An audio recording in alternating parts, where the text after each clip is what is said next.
This clip is brought to you by SaveWithConrad.com. Pierce Marble wants to know, what's the biggest bar tab you remember picking up during your wrestling days? Oh, gosh. Something ridiculous.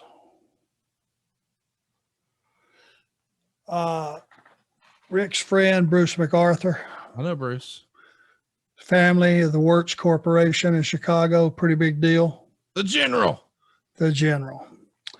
We went to Miami and we stayed at the Coconut Grove Marriott, and we were all in there drinking after the show. And keep in mind, the General had taken us out on his, I want to say it was like 100-foot yacht. Wow. I mean, it was something like Lyndon Johnson or something. There was a story that he had owned it at one time or something. We're talking about the president. Right. When we flew in on a private plane one time, he had a Winnebago out on the runway to pick us up. We could see him from the air standing on top of the Winnebago, waving us in. You know how much stroke that's got at O'Hare Airport to be able to pull that off? He had done just some just crazy things for us. You know, took us out to dinner at Gibson's, picked up the tab a dozen times. So I was going to play a big shot. Him and Rick were over there drinking, and a couple of guys were drinking with, I think Barry, maybe. I don't know if maybe JJ. So I went over and I said, guys, General, I appreciate all you've done for us. You're a good man. You know, they're all drinking on the same tab. I said, let me get this tab. To his credit, Rick said, Arn, don't. You don't need to do that. We got it. I said, oh, look, I make a pretty fair living. Right. I pick up a damn tab for the General, and I picked that thing up and looked at it, and I want to say it was $900.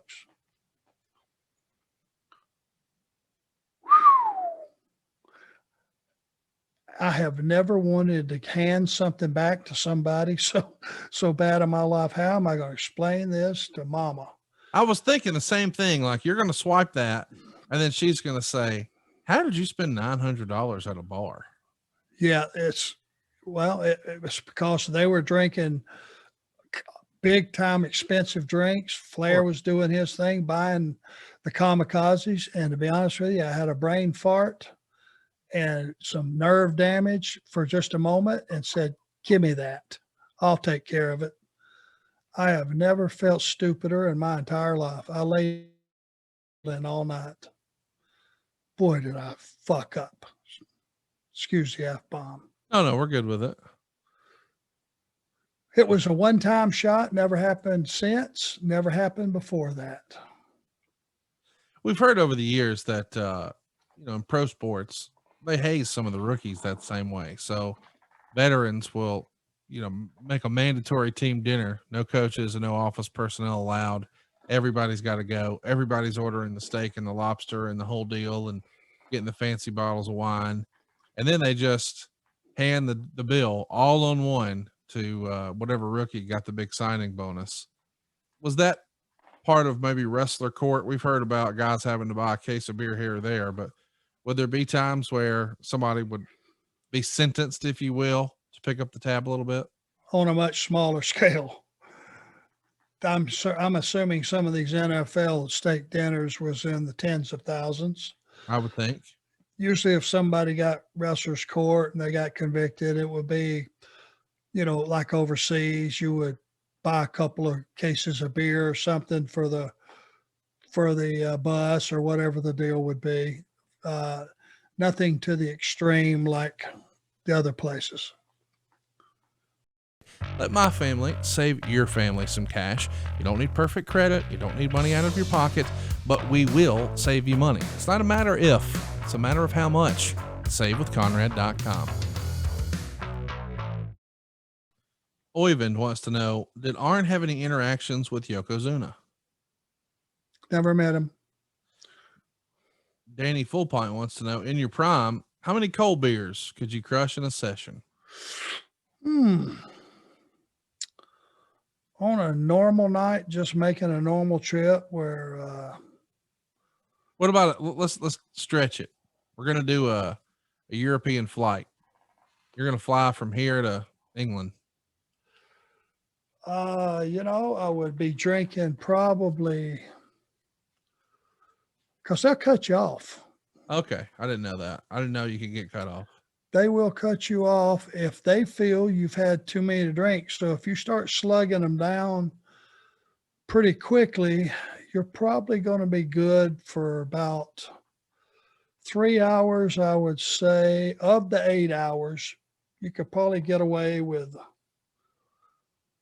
maybe a dozen beers without throwing a red flag up that, hey, this guy's back there power drinking. Come on now. If you're going to go airplanes. Okay. Well, at a bar, you can beat 12. Come on. You said airplanes. All right. But you sort of act like, well, just a normal night. A normal night for anybody is a couple, I guess, if you're just going to go out and have dinner with drinks. But we're talking about, hey, man, let's get tore down. Let's go. Let's just say we start out, we go to the gym, and I'm a young man now, and we go to the beach, and we're off that night, I'd probably drink 12, 15 at the beach, probably shower, and if we went out that night, I'd probably switch over to sea breezes. There you go. So I already had that bloat with the beers, and I might drink 6 or 8 sea breezes.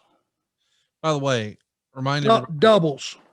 A sea breeze double is double shot of vodka, cranberry juice, and grapefruit juice. Do I have that right? 2 parts grapefruit, 1 part cranberry, and load it up with the Stoli vodka.